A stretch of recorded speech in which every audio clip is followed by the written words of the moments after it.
નમસ્તે મિત્રો, સ્વાગત છે તમારું આપણી યુટ્યુબ ચેનલ રત્નોત્તરમાં, જેમાં કાયમી શિક્ષકો તથા લાઇબ્રેરિયન અને શું કહેવાય કે શ્રમ આયોજન, જુનિયર ક્લાર્ક અને હિસાબનીસ આમ અલગ અલગ પોસ્ટ માટેની કાયમી ભરતીની જાહેરાત બહાર પાડવામાં આવેલી છે. તો ચાલો મેળવી લઈએ વિગતવાર માહિતી. સાબર ગ્રામ સેવા મહાવિદ્યાલય સોણાસણા માટે સ્ટાફની અલગ અલગ રિક્વાયરમેન્ટ બહાર પાડવામાં આવેલી છે. તો હવે આપણે વાત કરીએ તો કે પ્રથમ પોસ્ટ છે એ અધ્યાપક, તેમાં વિષય છે માનવ વિદ્યા, જગ્યાની સંખ્યા છે 1 અને અનામત કેટેગરી માટે એટલે કે એસસી-બીસી માટેની આ જગ્યા ખાલી છે. તેમાં વયમર્યાદાની વાત કરીએ તો કે 37 વર્ષ છે એ વયમર્યાદા રાખવામાં આવેલી છે અને 5 વર્ષ સરકારશ્રીના ધારા ધોરણ મુજબ છૂટછાટ આપવામાં આવશે. પગાર છે એ કાયમી નોકરી આધારિત પગાર છે એ સ્ટાર્ટિંગમાં 5 વર્ષ સુધી 38,090 મળવાપાત્ર રહેશે. શૈક્ષણિક લાયકાતની આપણે વાત કરીએ તો કે MA 55% સાથે પાસ કરેલું હોવું જોઈએ, MSc 55% સાથે પાસ કરેલ હોવું જોઈએ. હવે આમાં કયા કયા વિષયવાળા છે એ અરજી કરી શકે છે તો કે અર્થશાસ્ત્ર, ઇતિહાસ, રાજનીતિ, સમાજશાસ્ત્ર, ગાંધી વિચાર, હોમ સાયન્સ અને પર્યાવરણ શાસ્ત્ર, આટલા લોકો છે એ આમાં અરજી કરી શકે છે. ત્યારબાદ છે અધ્યાપક બાગાયત, જગ્યાની સંખ્યા છે 1. આ છે એ અનામત વર્ગના ઉમેદવારો માટેની જગ્યા ખાલી છે. તેમાં EWS છે એની આ જગ્યા ખાલી છે.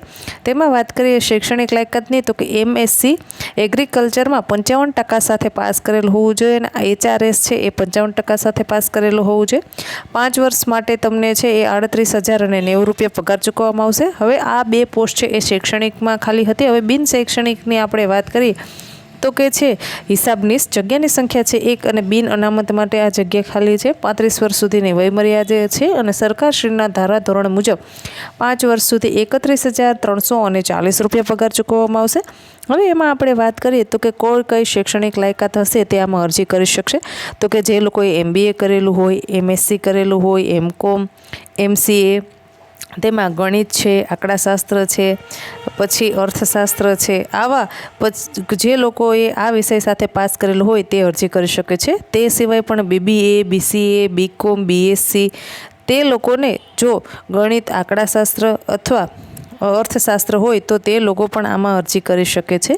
હવે તમારે છે તેમાં 10મા અથવા 12મા ધોરણમાં તમારે કોમ્પ્યુટરનું છે એ એક વિષય તરીકે હોવું ફરજિયાત છે.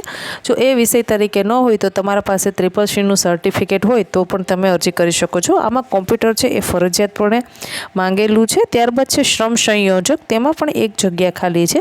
તે બિન અનામત માટે ખાલી છે અને તેમાં શૈક્ષણિક લાયકાતની આપણે વાત કરીએ તો કે BRS પ્રથમ વર્ગ સાથે અથવા તો BSc એગ્રીકલ્ચર કરેલું હોય તે આમાં અરજી કરી શકે છે.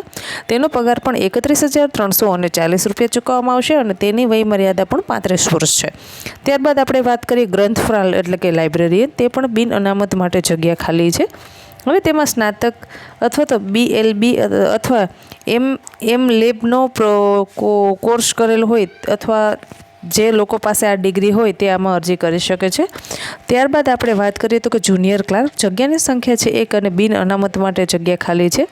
તેમાં તમે 12 પાસ કરેલું હોવું જોઈએ, તમને સામાન્ય વહીવટી કામગીરીનો થોડોક અનુભવ હોવો જોઈએ અને કોમ્પ્યુટરનું નોલેજ હોવું ફરજિયાત છે. 10મા ધોરણમાં અથવા 12મા ધોરણમાં તમારા પાસે એક વિષય કોમ્પ્યુટરના વિષય તરીકે હોવો જોઈએ. જો એ વિષય તરીકે ના હોય તો તમારે કોમ્પ્યુટર છે CCCની એક્ઝામ તમે પાસ કરેલી હોવી જોઈએ. તેનો પગાર છે એ 19,900 5 વર્ષ માટે ચૂકવવામાં આવશે. તેની વયમર્યાદાની વાત કરીએ તો કે 33 વર્ષ છે એની વયમર્યાદા છે.